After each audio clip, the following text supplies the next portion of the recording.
Hello, everybody out there on YouTube. We are the Middle-Aged Guys, and in this particular video, we're going to be bullshitting a little bit about Nintendo in general.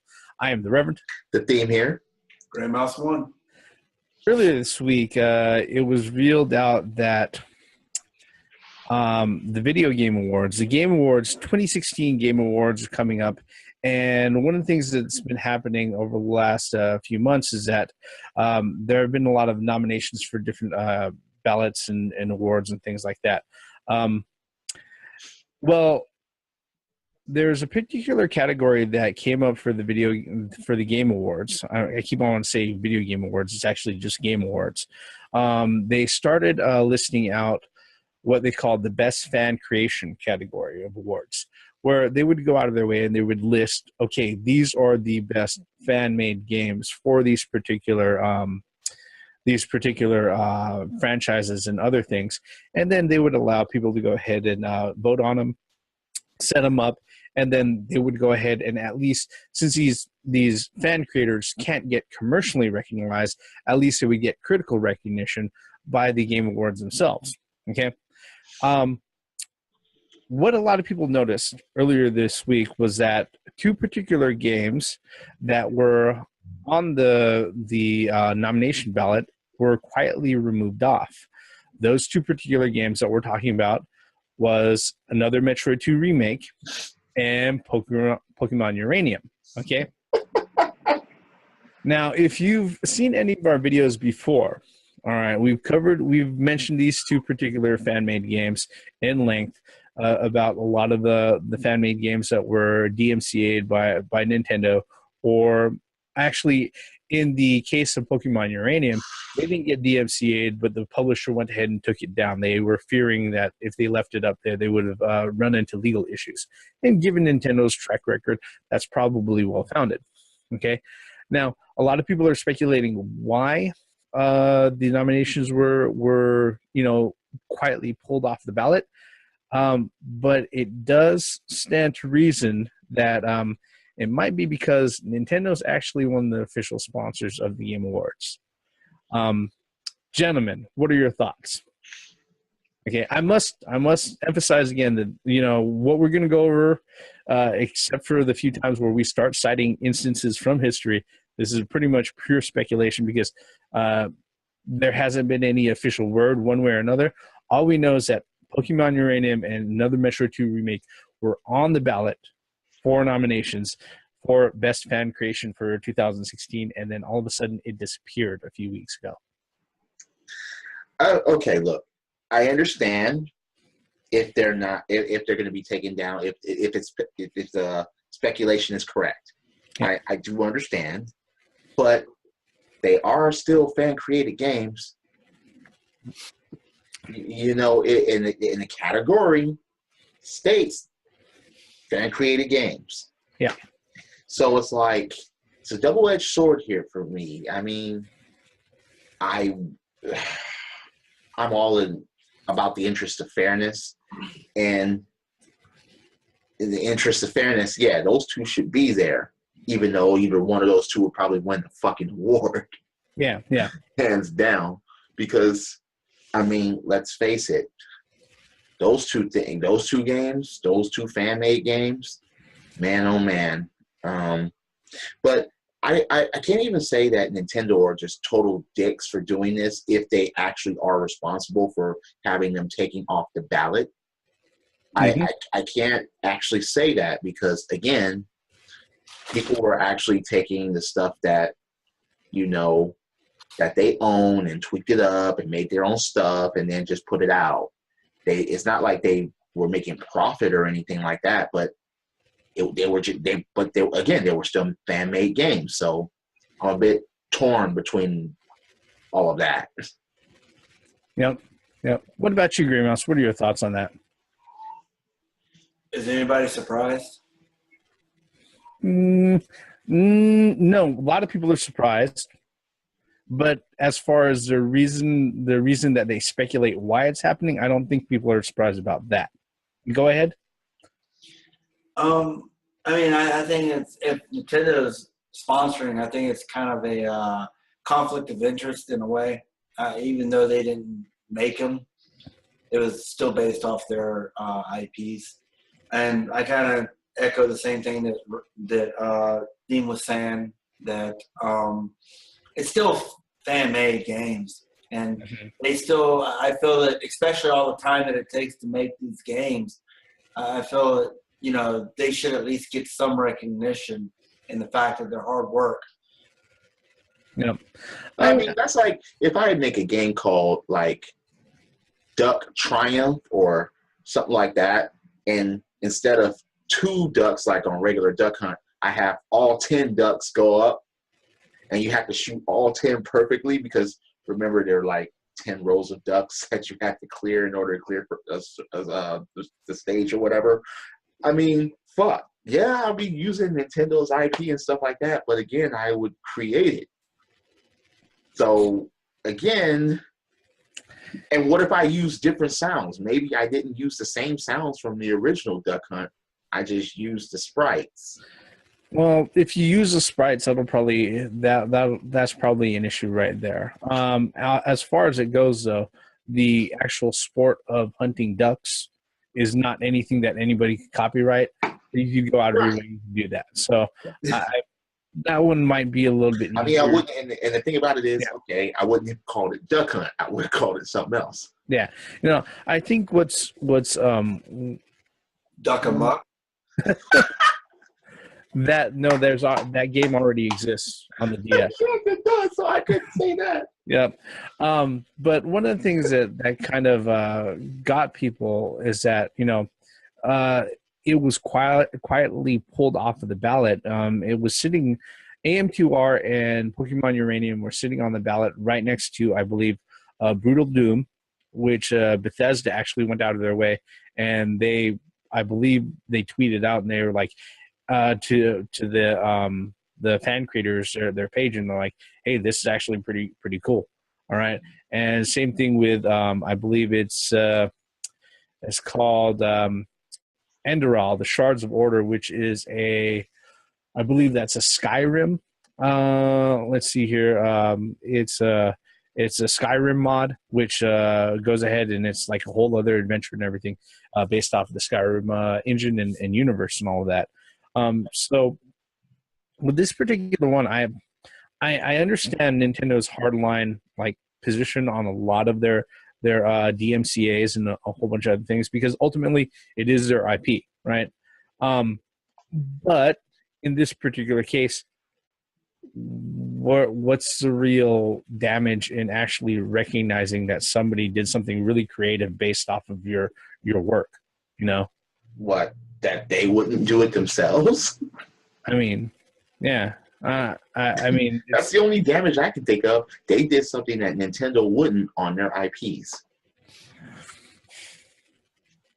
So would the Nintendo fan-made games then be considered Genesis games, because Genesis does what Nintendo?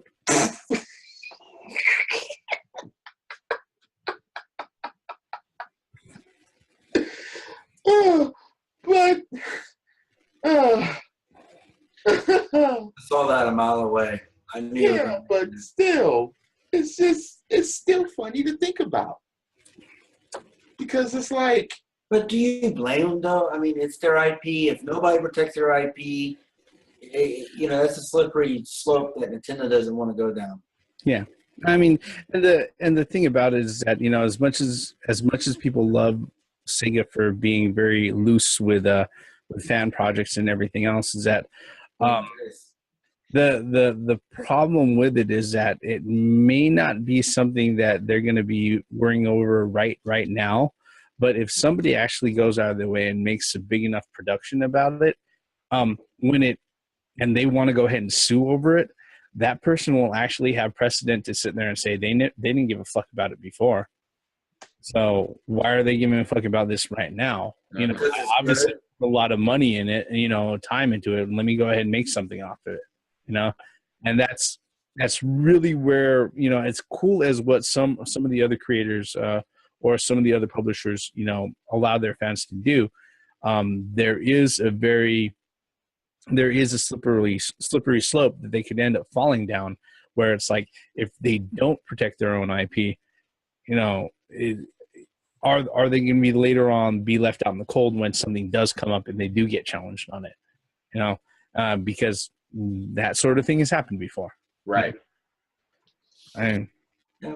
I mean, go ahead, Grandmas. No, I was going to say that, you know, like you said, it may end up being better than what the original product was. And they're making all this money all of a sudden. And then Sega's like, whoa, wait a minute. And then they have no leg to stand on at this point. Even now, I mean, after all they, you know, I mean, you see their icon Sonic all over the place now. I mean, it puts them in a really odd spot. And you know, when you brought up that whole thing about like the possible conflict of interest, especially considering that Reggie Fils-Aimé is actually one of the advisors for the Game Awards, you know, that does put him in a weird spot too. It kind of sucks because the thing is that the two fan made projects are really, really good. And you know, you'd hope that maybe again, we're speculating that Nintendo went ahead and forced them off. But if Nintendo did force them off, you'd hope that maybe they would go out of their way and give a little bit of leeway on this particular one, because they're not getting any sort of monetary rewards. It's just recognition and stuff like that. Mm-hmm. I mean, I would hope that something would come up maybe sometime in the future that hopefully Nintendo could find a way to work with more people for these particular things. To add on to what you're saying, maybe they don't want those guys to have recognition. Not being, I don't know, maybe that's just selfish, you know. I mean, because they did put a lot of work. I'm not going to say they didn't put a lot of work on, you know, into what they did. They did. But for Nintendo to acknowledge that, that's like acknowledging, yeah, I'm all right with you taking our IPs and creating your own stuff. So I think that's one of the reasons, one reason why that they haven't said, I mean, they haven't even said anything. But again, you know, previous videos that we did, we've even mentioned that, well, why don't Nintendo bring these particular people on board? And then, you know, that's another slippery slope. So I think right now, I think Nintendo's playing it best, to be quite honest with you, especially a big corporation such as it. I mean, it's better to be hands off and tell people, you know, yeah, you're the bad guy in the room, but at least you're the bad guy to everybody. You know what I mean? You're not taking preference over this like a certain other company's doing right now. You know, and so Sega, Nintendo is not doing that. They're standing up on that cliff, and they got that saying, no, you're not going to do this to our IPs, even though, you know, they're not even acknowledging that it was good stuff. I mean, I think that's the best approach, because I mean, that way they'll have a leg to stand on when litigation happens. And believe me, if those games stayed up longer than they did, and the guys will probably want to get, you know, paid for their efforts some way, and that way Nintendo could say, no, we've been against this from day one, you know, and they have something to stand on, you know. But on the other foot, like Sega, if somebody makes something, like we said earlier, if somebody makes something better than them, you know what? Sega has nothing. They can't even litigate. Well, why all of a sudden are you caring now? It's funny. You make money and then you're not making it? Is that why you care now? So no, yeah, Nintendo wants to stay far away from that as possible. And although I hate to be the bad guy here in the room, but I'm actually kind of glad that because they haven't changed their position ever on this. They stand stone cold, you know, as a wall here. You know, that's it. There is no leeway in that. And I think that's a good thing. I think they should continue that track. Yeah, it's unfortunate that those guys who spent all that, you know, all that time creating those great masterpieces. But I mean, I think it'll be wrong for Nintendo to acknowledge that, and especially at a game show, because all it's going to do is encourage other people to do that. And again, they're going to have to send out cease and desist. It's a really slippery slope, and Nintendo knows that. And I think they're taking a high ground on this, and I think that's the best move. That's just my opinion, though. In order for Nintendo, for me to have a leg to stand on in this, make some good fucking Metroids again. If you really look at it, that's why like another Metroid 2 remake was done. You know, look. But the thing is, though, is what a lot of people are not understanding. It's their IP to do whatever the hell they want with it. It's not our right to make something from their IP. It's just not. But Nintendo is known for making games. They can. But if Nintendo has the right to do that. But if Nintendo is known for making games and we're gamers and we want good games, then the only way that Nintendo is going to have a leg to stand on as far as gamers are concerned is to actually make some fucking good-ass games that we want as far as those franchises go. Now, it's their IP. They have every right to protect it. And that part is over. No, and they have every right to not make games for that IP as well. And it's sad, but it's true. That's true, but we're gamers. We're the ones that's keeping Nintendo alive. So as far as that goes, what was that song at Trump's rallies? How's that song go? Something about we don't always get what we want. I think it's from Rolling Stone. No. And neither will Nintendo if they don't make the shit that we want. That's a give or take issue here. So as far as Nintendo having a leg to stand on, as far as saying, as far as game-wise, they better step it up. No, internally, my opinion, internally, I hope that put fire on their ass and said and showed that, yeah, people still want a 2D Metroid. But that's the point that I'm bringing up. Yeah, and, I hope. But as far as protecting their IP, As far as doing that, I understand that's fully their right and their obligation to do so. So I have no objections there. But as far as saying that, okay, we're going to stop that and we're not even going to continue, even though they did something that the fans want, we don't want to pursue that. That's Konami-ish. So we can't.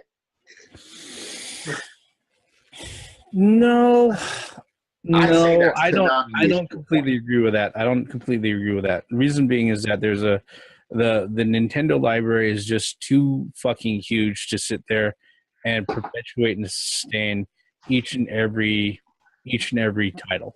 That's Konami's library was huge.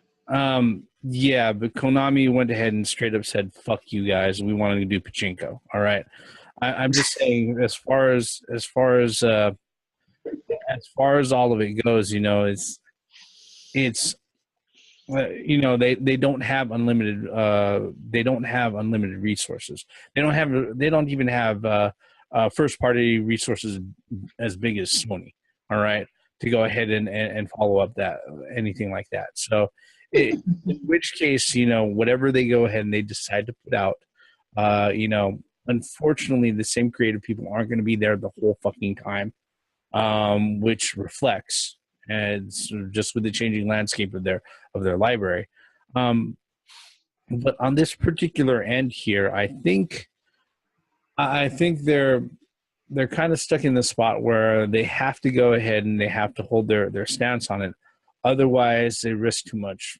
They risk too much to lose. All right, and that's not to say that I don't hope that they don't come to a point where they're willing to work with fan creators. In fact, over the last few weeks and last few months, a lot of publishers, both first party and third party, have come out and openly said that they would love to work with Nintendo on projects and crossover projects and other things like that.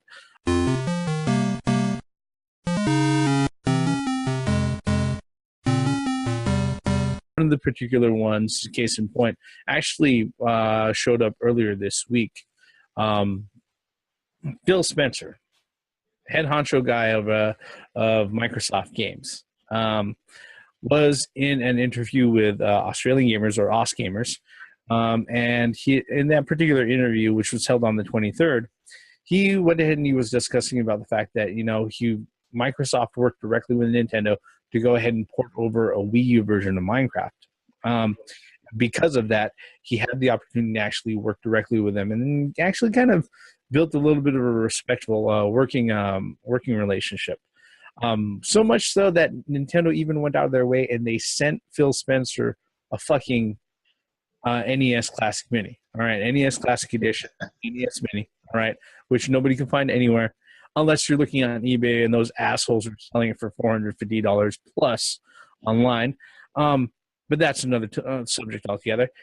So much so that Phil Spencer, when he was talking about particularly working with Nintendo and everything else, he said he would love to work with Nintendo on other particular things. Mostly because, in his words, Nintendo's got the strongest first party of anybody out there. They're just fantastic in the memories that they've instilled in so many of us who've played their games and had those delightful experiences. Having those on Xbox would be great. So what he would like to see is that he would like to see Nintendo IPs show up on an Xbox platform. Whether or not it's game cameos or whatnot, it's one of those things where when we talked earlier this year about like the possibility of there being a Nintendo versus Capcom game, that would be fucking awesome. On this particular end, also, I think it would be kind of cool. But again, it's one of those things that realistically, just like back in the 16-bit days, I couldn't see any of the Nintendo characters showing up on the Genesis. This is one of those things where it's like it sounds cool, but I don't think it's going to happen. What are your thoughts, guys? I echo everything that you just said. It sounds cool, but I don't think it's going to happen. But maybe Nintendo can teach Microsoft how to make a portable, so Microsoft can jump into the portable game. No, but anyway. No. Look, I was just kidding. Anyway, as far as Nintendo characters appearing on Microsoft systems, or even vice versa, what if Master Chief shows up on Smash Brothers? I mean, there could be a fair exchange here, even though I don't think it's going to happen. I'd like to see Master Chief's ass get eaten by Kirby, sure. That would be awesome. Or Master Chief and Samus finally get to go at it. On a video game spectrum, why not? But I doubt that even, look, there will have to be some sort of even exchange there in order for that to take place. There just can't be just, okay, we're just going to give you these characters for you to do whatever they want, and then nothing in return. This is not going to be like Mario and Link and Zelda going to the CDI. No, dude, that there has to be some sort of even exchange if this were to happen. And I'm not talking about Mario in Forza or some stupid shit like that, like Mario Kart and Forza doing. No, that would be dumb as hell. No, I think I'd rather see Luigi on the cart in Forza doing the whole Luigi stare as he fucking drifts past people. What about you, Grey Mouse? What are your thoughts on that particular one? I really don't have anything to contribute to this conversation. Everything that I wanted to say, you guys have already said. I don't see it in the foreseeable future. It's a gamer's pipe dream. Hey, look, don't get me wrong. We saw Cyclops and Ryu shake hands. That broke a lot of barriers. We seen Mario and Sonic racing on all sorts of summer and Olympic games. Hey, you say it's a pipe dream, and I say, marijuana is legal up in Washington State, and it just got legal here. So I don't know. Maybe that's a pipe dream that'll be available for a lot more people than we think. There was Tatsunoko versus Capcom. Look, like Reverend said, Nintendo versus Capcom, Disney versus Capcom. If that shit is in the realm of possibility, then maybe this could be too. Maybe. I mean, look, again, imagine if, okay, Battletoads, why can't they just jump in Smash Brothers? Or, okay, I don't think that Samus or Mario or Link would appear in Killer Instinct. Probably not. Link was cheap in Soul Calibur too, so come on. That was cheap as hell in that game. Yeah. I mean, it's nice to hear, and it's actually kind of like a nice thing to hear that the first party publishers, especially considering how close proximity they are, and the type of competitive animosity they've had for each other over the last, I don't know, almost 30 fucking years.